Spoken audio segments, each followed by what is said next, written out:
السلام عليكم ورحمة الله وبركاته.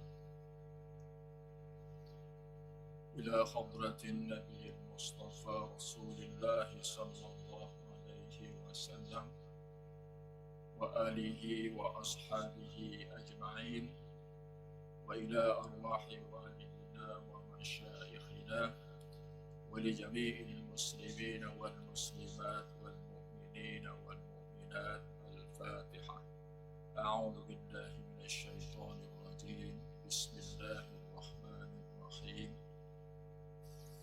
الحمد لله رب العالمين الرحمن الرحيم مالك يوم الدين.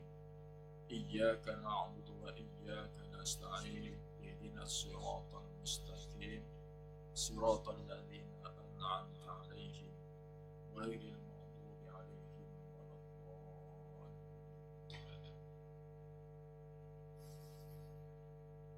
الحمد لله الذي أرسل رسوله بالهدى ودين الحق يظهره على الدين كله وكفى بالله شهيدا. والصلاة والسلام على سيدنا محمد أشرف المرسلين وعلى آله وأصحابه أجمعين. سبحانك لا علم لنا إلا ما علمتنا إنك أنت العليم الحكيم. ولا حول ولا قوة إلا بالله.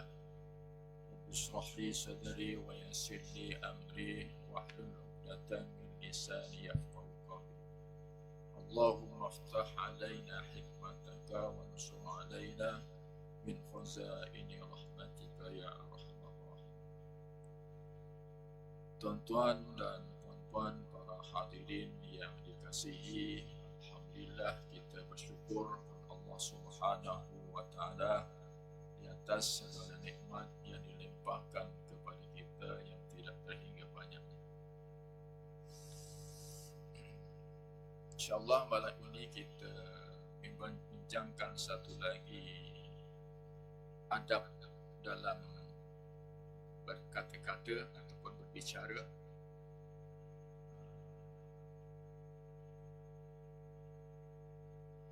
Kita bila bercakap tentunya akan bercakap sama ada dengan orang yang sama tarafnya dengan kita, ada orang yang ada kedudukan, ada orang yang lebih tua daripada kita dan sebagainya. Jadi untuk bercakap itu hendaklah bahasa yang digunakan itu sesuai dengan orang yang kita nak bercakap dengannya. Dengan bercakap dengan orang tua ada bahasanya ataupun ada istilah-istilah bahasa yang digunakan sebagai adab.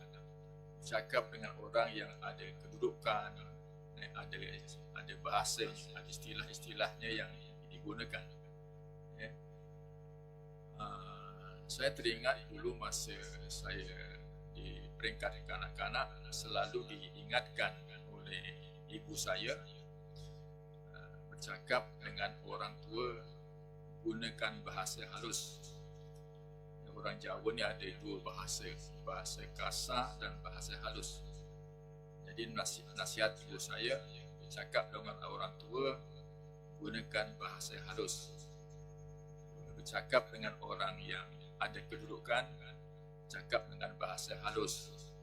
Jadi itu sebagai adab.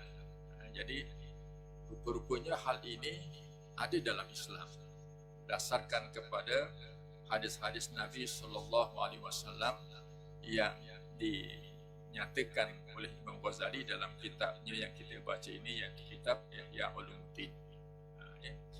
Jadi itulah tajuk yang kita akan bincangkan pada malam ini. Lebih-lebih lagi jika bercakap tentang agama, dia ada adab-adab tertentu. Bercakap tentang sifat-sifat Allah, ada adab-adab bahasa yang ditentukan. Bercakap tentang nama-nama Allah, tindakan-tindakan Allah Subhanahu wa taala, dia ada bahasa-bahasanya, ada adab-adabnya yang kita tidak boleh pandang ringan. Maknanya ya, kita kena berikan perhatian juga sebagai adab kita bercakap ya, kepada orang-orang tertentu, apatah lagi kepada Allah Subhanahu Wa Taala. Itu ada bahasanya ya.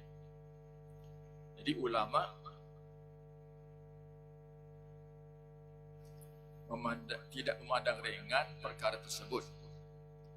Mereka bercakap dengan fasih dan juga sopan. Bukan saja fasih bercakapnya jelas ya, tetapi juga dengan sopan, dengan akhlak, dengan santun, sopan santun ya. Jika bercakap tidak sopan kerana kejahilan, itu dimaafkan. Tapi kalau kita sudah tahu adab, kita perlulah mengikuti adab-adab itu sebagai orang yang beradab. Ada satu hadis dari Huzaifah dari Rasulullah sallallahu alaihi wasallam. Rasulullah bersabda, la yakul ahadukum ma syaa Allah wa syi'ta, walakin la yakul ma syaa Allah summa syi'ta. Maksudnya, kamu jangan berkata apa yang Allah kehendaki dan kamu kehendaki, tetapi hendaklah kamu berkata apa yang Allah kehendaki kemudian yang kamu kehendaki. Itu nampak macam tidak ada perbezaan, tapi ada perbezaan. Yang pertama tadi menggunakan perkataan waw. Waw ataf dipanggil. Maknanya ialah dan. Dan yang kedua tadi menggunakan perkataan summa, kemudian. Maksudnya bahawa penggunaan perkataan ataf mutlak waw itu menunjukkan ada persamaan antara Allah dan Rasulullah sallallahu alaihi wasallam, sedangkan tidak sama. Allah makhluk, derajatnya lain. Allah itu Tuhan, punya derajat yang maha tinggi. Jadi tidak boleh gunakan perkataan wow. Kalau gunakan perkataan Masya Allah wa syi'ta, jadi tidak boleh. Tapi yang perlu ialah gunakan Masya Allah summa syi'ta. Gunakan perkataan summa yang maknanya kemudian. Apa yang Allah kehendaki, kemudian yang kamu kehendaki. Jadi itu salah satu contohlah bagaimana penggunaan istilah bahasa itu beradab. Jadi tidak boleh kalau gunakan wow seolah-olahnya itu Allah dan Rasulullah itu sama tarafnya. Jadi tidak boleh. Jadi itu kena jaga. Dan itu menunjukkan tidak hormat. Walaupun mungkin kita yakin, kita tahu, tetapi ucapan itu ialah ucapan yang tidak beradab, yang tidak menunjukkan hormat dan sopan kepada Allah Subhanahu Wa Taala. Jadi itu ditegaskan begitu.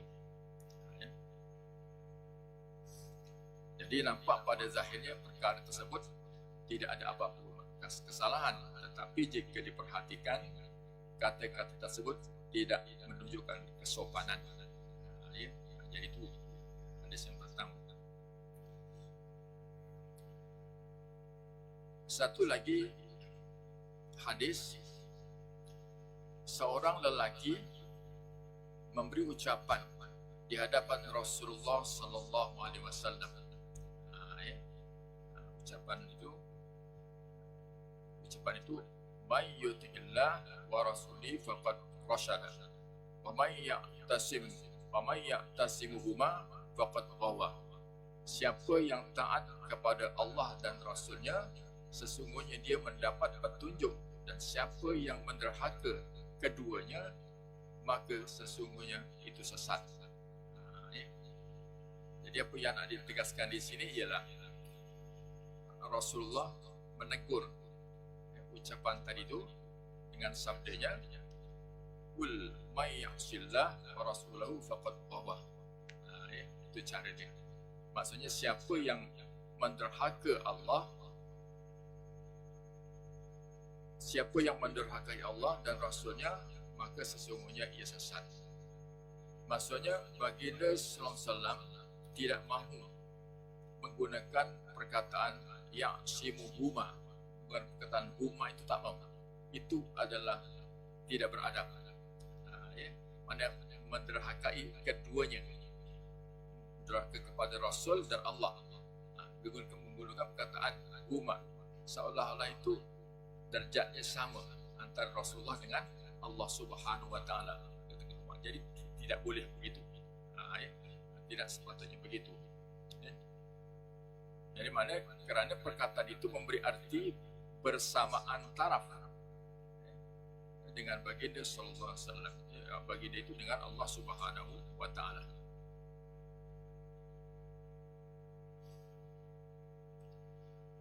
Jadi berdasarkan kepada hadis tersebut dapat dipahami bahawa menggunakan istilah bahasa ataupun perkataan kalimah hendaklah disesuaikan. Disesuaikan dengan siapa kita bercakap, tentang apa kita cakap. Kalau dalam masyarakat kita kan, kalau bercakap dengan sultan ada bahasanya, bercakap dengan pemimpin juga ada bahasanya, dengan orang yang lebih tua juga ada bahasanya, dan hendaklah digunakan bahasa yang munasabah, yang sesuai, yang menunjukkan sopan, sesuai dengan kedudukan orang yang kita berucap dengannya. Jadi begitulah Islam itu sangat indah. Dari segi kesopanan itu sangat dijaga. Walaupun mungkin perkara ini dipandang ringan oleh sesetengah orang, tetapi Islam mengajar kita supaya jangan dipandang ringan. Hendaklah kita bersopan dalam mengeluarkan ucapan-ucapan ataupun kata-kata. Bukan istilah itu biarlah sesuai. Dan itulah juga mungkin kalau kita tentang Allah kita gunakan firman Allah. Kalau dengan Rasulullah kita gunakan sabda Rasulullah sallallahu alaihi wasallam. Kalau dengan sultan kita bahasakan diri kita itu batik.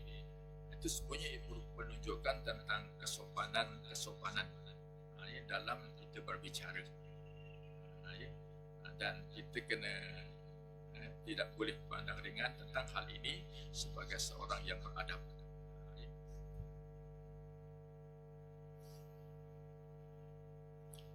Kalau itu pun tidak boleh, perlu beradab, apatah lagi kalau bercakap yang merapu, contohnya merepek tanpa fakta, tanpa hujah yang sahih,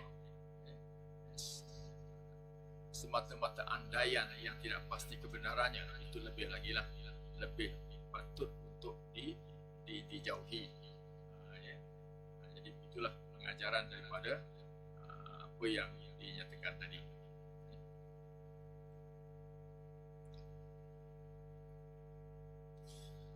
Berhubung kata-kata sopan, Ibrahim An-Nakhai berkata, apabila mengeluarkan kata-kata kepada orang lain,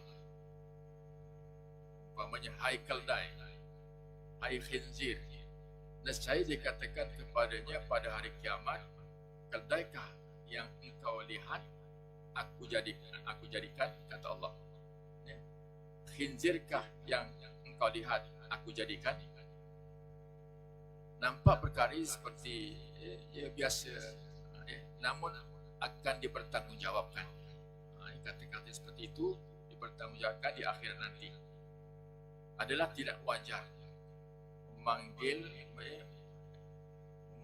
dengan gelaran yang menghina, yang pertamalah, dan tidak sopan kepada seseorang. Jadi itu. Kemudian daripada Ibnu Abbas meriwayatkan,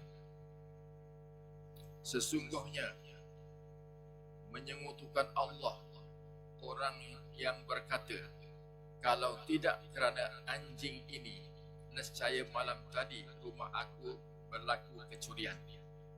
Jadi itu contoh kata-kata yang tidak wajar. Bukan begitu cara bercakapnya. Bermakna bahawa walaupun kita tahu dan yakin yang menyelamatkan itu Allah Subhanahu Wa Taala, namun kata-kata itu adalah salah.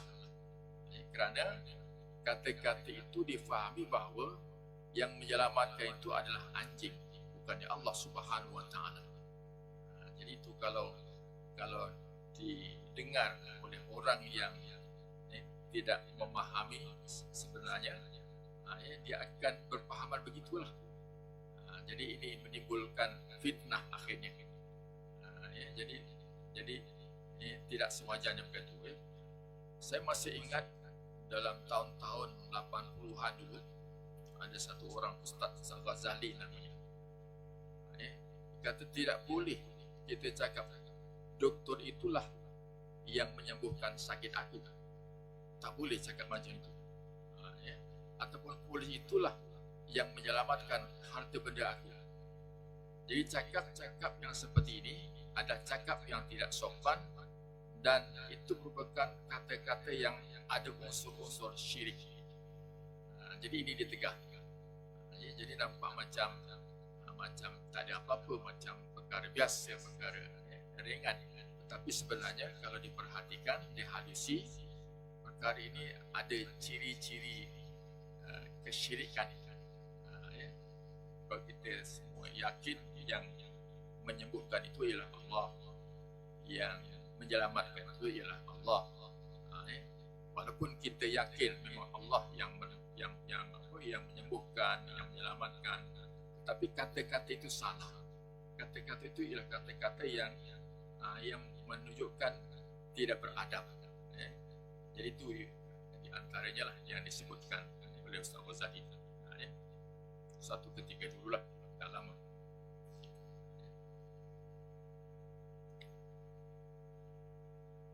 Ada lagi satu hadis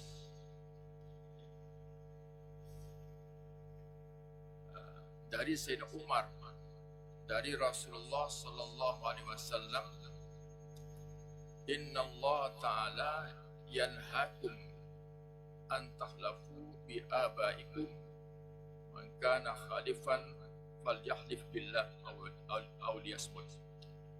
Sesungguhnya Allah melarang kamu bersumpah atas nama bapaku.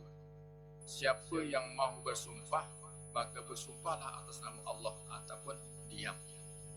Ini dalam soal bersumpah pun kena betul cara bersumpah itu.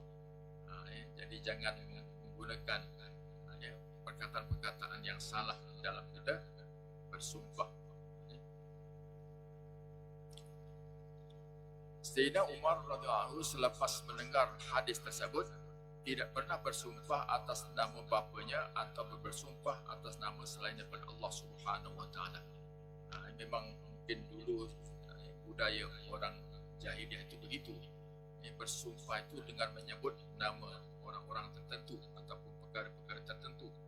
Tapi bila sudah ditegur oleh Rasulullah, jadi Sayyidina Umar itu akur dan dipatut. Allah bersumpah menyebut makhluknya seperti wal asri demi masa, wal syamsi demi matahari, wal fajri demi waktu fajar. Itu Allah bersumpah. Tapi kalau kita manusia bersumpah, hendaklah menggunakan perkataan Allah, seperti wallahi, billahi, wa tallahi. Jadi tidak boleh menggunakan nama-nama makhluk. Itu satu kesalahan. Jadi itulah adabnya dalam kita berbicara, dalam sama ada dalam menggunakan istilah ataupun dalam bersumpah pun kena beradab. Itu disebut dalam hadis tadi.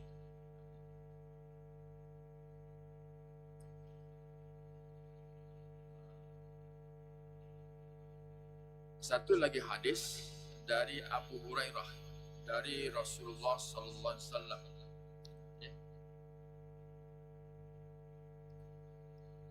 Saya bacakan maknanya sajalah. Hadisnya ini panjang, jadi saya bacakan maknanya saja. Jangan sekali-kali kamu menggunakan perkataan abdi wala amati. Maksudnya hamba lelakiku dan hamba perempuanku. kamu semua adalah hamba Allah, dan hendaklah kamu gunakan perkataan gulami wa jariyati. Dia gunakan istilah lain, jangan gunakan perkataan abdul. Jadi tak kena, jadi bahasa itu tidak kena, tapi hendaklah gunakan gulami, hambaku, ataupun jariyati, hamba perempuanku. Jangan gunakan perkataan abdi ataupun wala amati.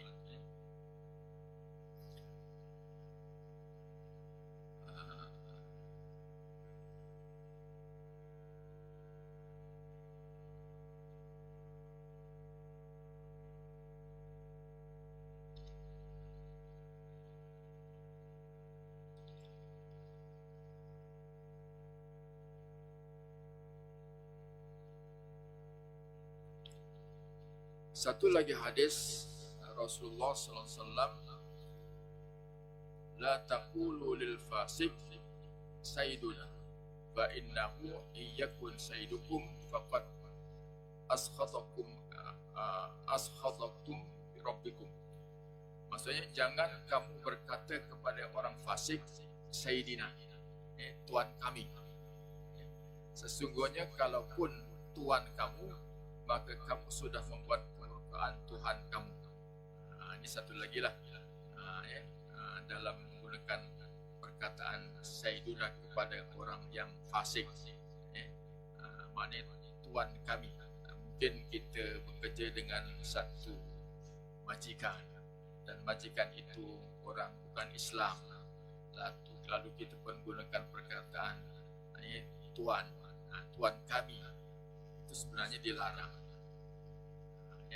Kalau di sinilah sayyiduna itu, sesungguhnya kalau kamu tuan, maka kamu sudah membuat kemurkaan Tuhan. Jadi tidak diizinkan menggunakan perkataan itu, kerana itu sudah bermakna sudah tidak beradab dengan Allah Subhanahu wa taala. Tak lagi dia orang fasik, orang yang berdosa, apatah lagi kalau orang kafir, dia orang bukan Islam. Jadi istilah yang digunakan itu hendaklah yang munasabah, yang sesuai. Saya tak tahulah kalau dalam masyarakat kita biasa, kalau kita bekerja dengan satu syarikat majikan yang dimiliki oleh orang bukan Islam, kita panggil dia toke ataupun istilah-istilah lain, apakah itu beradab atau tidak beradab? Itu kita boleh bincangkanlah. Kita bimbang kalau kita termasuk bercakap dengan cakap yang tidak wajar, yang menunjukkan tidak ada kesopanan, yang tidak berdasarkan kepada syariah ataupun tidak syar'i, itu pun perlu diberikan perhatian.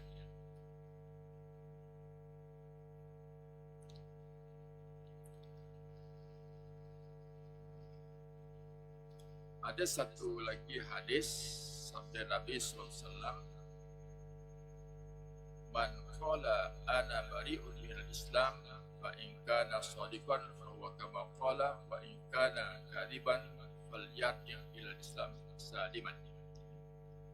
Siapa mengatakan aku terlepas dari Islam, dia bercakap aku terlepas daripada Islam, kalau ia benar maka ia seperti yang ia katakan, dan kalau ia dusta maka ia tidak kembali kepada Islam dalam keadaan yang selamat.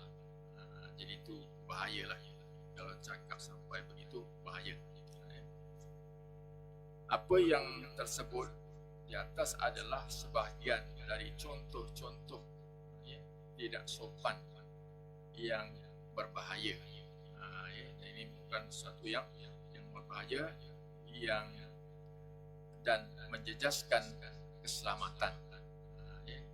Jadi jangan sampai menjejaskan akidah, terutamanya menjejaskan, menyebabkan berlakunya dosa. Kemudian kerana itu Rasulullah SAW bersabda, Man samata faqad najah. Ya. Siapa yang diam, nescaya terselamat. Ya. Jadi maknanya kalau kita tidak yakin, tidak pasti kata-kata apa yang wajar diucapkan, jadi yang sebaik-baiknya itu kita diam. Berdasarkan kebenaran hadis tadi, siapa yang diam, nescaya dia selamatlah. Itu salah satu cara lah ya, untuk mengelakkan daripada berlakunya perkara yang tidak diingini, yang dianggap sebagai tidak sopan, tidak beradab. Apatah lagi kalau bercakap tentang perkara-perkara agama yang menyentuh tentang Allah Subhanahu Wa Taala, tentang Rasulullah, tentang akidah, itu perlu dijagalah. Jangan sampai seperti mana yang ditegaskan tadi, tergolong dalam apa yang dikatakan syirik tadi juga. Ya, bercakap itu ialah cakap yang syirik. Walaupun dia sebenarnya hatinya mentauhidkan Allah, tetapi bahasa yang digunakan itu ialah bahasa syirik. Ya, tapi tak tahulah dari segi hukum mungkin itu termasuk syirik asghar wa ma'alam, secara yang ataupun syirik yang tidak disedari ataupun yang halus. Ya. Yang penting kita berhati-hati dalam mengeluarkan kata-kata agar kita tidak dipertanggungjawabkan nanti di hari akhirat sebagai orang yang tidak menjaga lidah, tidak berkata-kata dengan sopan, dengan baik, kata-kata yang menunjukkan syirik dan sebagainya. Jadi hadis man samata faqad najah ini bermakna bahawa untuk lebih terselamat dari bahaya-bahaya, kebinasaan dan kerosakan diri sendiri dan juga orang lain, itu caranya ialah dengan cara diam. Diam itu lebih selamat. Ya. Tapi diam itu pun kita tengoklah diam dalam perkara apa. Bukan semua diam itu selamat. Sebab ada ketikanya kita perlu berkata-kata, ada ketikanya kita perlu diam. Ini bergantung kepada bagaimana keadaannya. Bahkan bukan dalam semua perkara kita diam. Dalam soal yang kita tidak pasti, itu kita hidup diam. Yang dalam perkara yang kita masih beragu, itu kita diam. Dalam perkata yang adakah beradab ataupun tidak, itu kita diam. Jadi bukan dalam semua perkara diam. Kalau dalam melihat kemungkaran diam, tak bolehlah. Kalau amin kemungkaran, falyughayyir kan. Jadi kita kena cakaplah. Kalau ada yang tidak betul, kita kena tegur, kita nasihat, itu tidak boleh diamlah tentang hal yang seperti itu. Tapi yang kalau perkara yang tidak pasti, tidak tahu ataupun tidak ada bukti, itu kita lebih baik diam. Man samata faqad najah. Dan lidah itu perlu dikawan dari mengeluarkan kata-kata yang tidak beradab ataupun dengan kata kasarnya ialah celupa. Jangan sebarangan dalam mengeluarkan kata-kata, kerana ada kesan buruknya, sama ada di dunia ataupun di hari akhirat. Kalau di dunia mungkin orang akan marah, orang akan menyakiti kita, orang akan dan balik kepada kita. Jadi akhirat memanglah itu akan dipertanggungjawabkan semua kata-kata kita tadi. Jadi jika ingin mengeluarkan kata-kata, fikir terlebih dahulu. Bukan cakap dulu baru fikir. Cakap dulu baru fikir, itu budaya orang munafik. Orang Islam, dia cara dia, budaya dia, fikir dulu baru bercakap. Fikir dulu baru. Maknanya fikir terlebih dahulu tentang faedahnya, tentang keperluannya, tentang kesesuaiannya, dan tentang kefasihannya, kesesuaian dan sebagainya. Jadi untuk itu perlu ada ilmu pengetahuan, kena belajarlah, dan kena selalu muraqabah dengan Allah Allah Subhanahu wa taala. Ya. Dan orang yang dapat mengawal lidahnya bermakna seolah-olah dia mendapat keuntungan seperti mana mendapat harta rampasan perang. Itu perbandingan betapa baiknya, betapa untungnya, betapa faedahnya orang yang menjaga lidahnya itu bagaikan mendapat untung kerana mendapat harta rampasan. Jadi begitulah pentingnya menjaga lidah daripada keluarkan kata-kata yang tidak baik, tidak sopan. Apatah lagi kalau perkara-perkara yang salah, yang menimbulkan fitnah, konspirasi, menuduh dan sebagainya. Itu lebih-lebih lagi lah. Jadi itulah maknanya diingatkan kepada kita oleh Imam Ghazali dalam kitab yang kita baca ini, agar kita sentiasa berhati-hati dan berwaspada dalam mengeluarkan kata-kata, terutamanya ketika kita bercakap di hadapan orang ramai, kerana itu kesannya sangat-sangat buruk. Kalau ucapan kita itu salah dan dipegang oleh orang yang mendengar, maka kita akan dapat sahamnya, itulah seterusnya. Dan kalau benar, cakap itu benar, maka dan orang mengamalkan dengan apa yang kita ucapkan tadi, bermakna kita juga mendapat saham kebaikannya. Jadi itulah tajuk kita hari ini, dan hanya itu tentang adab-adab bercakap untuk malam ini. InsyaAllah pada akan datang kita bincang pula tentang adab-adab yang seterusnya, iaitu tentang adab-adab bercakap tentang akidah, tentang pegangan. Dalam dunia ini ada banyak pegangan-pegangan. Ada pegangan Ahli Sunnah wal Jamaah, ada Qadariyah, ada Jabariyah, ada Mu'tazilah dan macam-macam. Dan kita tak jaga lidah, kita membuat ucapan-ucapan yang seolah-olah menuduh seseorang itu Qadariyah ke, Jabariyah ke, Syiah ke atau sebagainya, sedangkan perkara itu kita pun tidak pasti. Maka itu insyaAllah kita akan bincangkan di di tajuk yang akan datang. Apatah lagi kalau bercakap tentang Allah Subhanahu wa taala. Jadi begitulah dinyatakan, diterangkan kepada kita oleh Imam Ghazali dalam kitabnya yang kita baca ini, agar kita sentiasa menjaga lidah kita.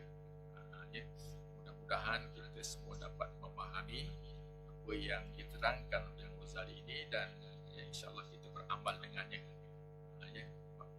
Dosa yang paling banyak itu ialah dosa daripada lidah.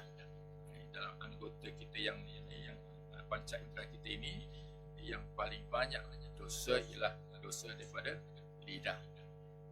Itu dinyatakan dalam bab yang kita sudah bincang sebelum ini. Jadi oleh itu kita insyaAllah sama-sama jaga agar kita terselamat. Wallahu a'lam. InsyaAllah itu saja yang saya akan sampaikan pada malam ini. Kita tutup dengan tasbih kifarah dan surah Al-Asr. Subhanakallah bihamdika asyhadu an la ilaha illa anta astaghfiruka wa atubu ilaik. Subhanakallah bihamdika asyhadu an la ilaha illa anta astaghfiruka wa atubu ilaik. Subhanakallah bihamdika asyhadu an la ilaha illa anta astaghfiruka wa atubu ilaik. Bismillahirrahmanirrahim. Wal 'asri innal insana fi khusr illa alladhina amanu wa 'amilus shalihat wa tawassaw bil haqqi wa tawassaw bis sabr.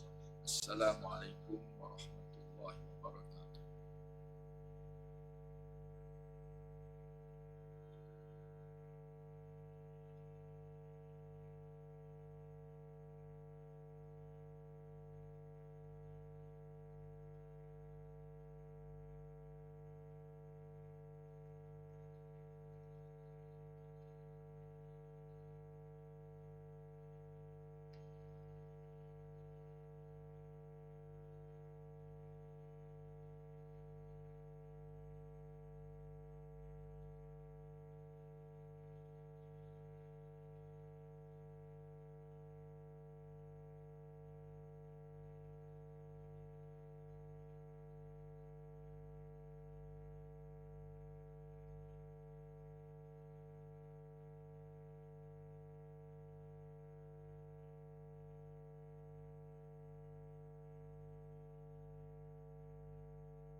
الله أكبر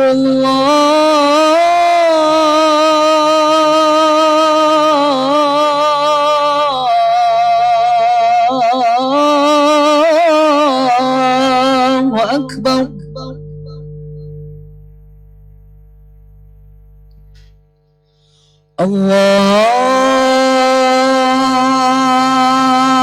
الله أكبر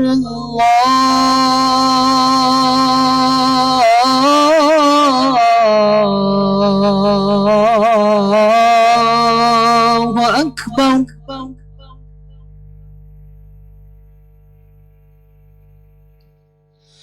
أشهد أن لا إله إلا الله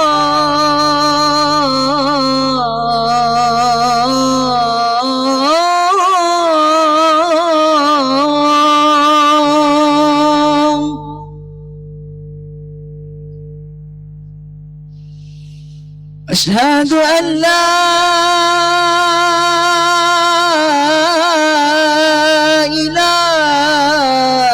إله إلا الله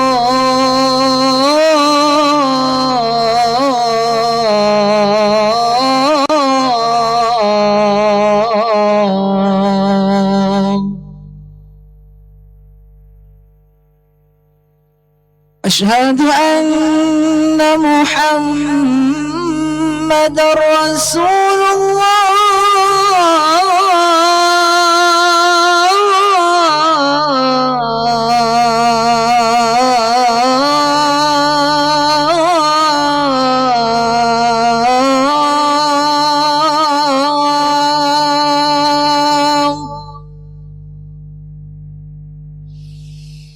أشهد أن محمد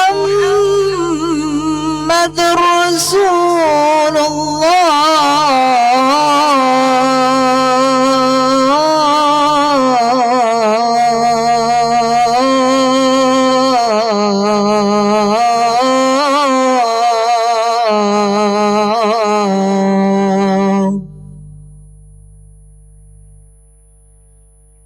حي على الصلاة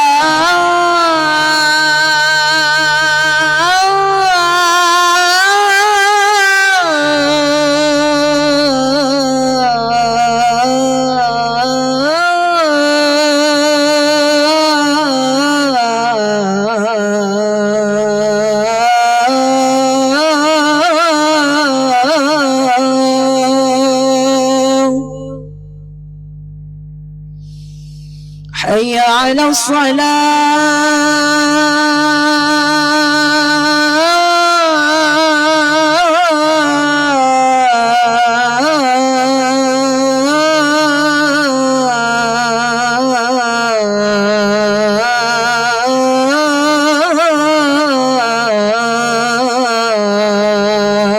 الصلاة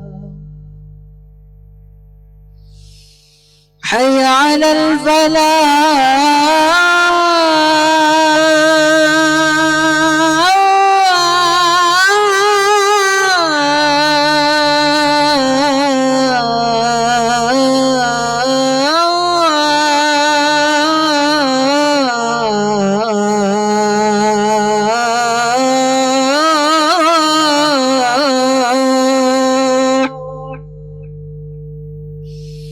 حي على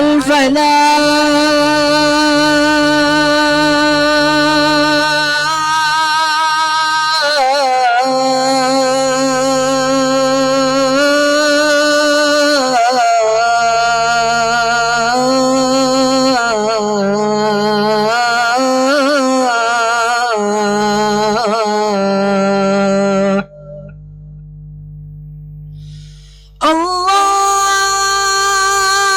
الله أكبر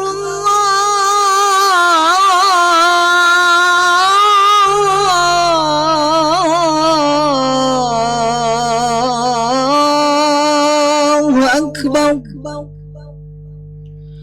لا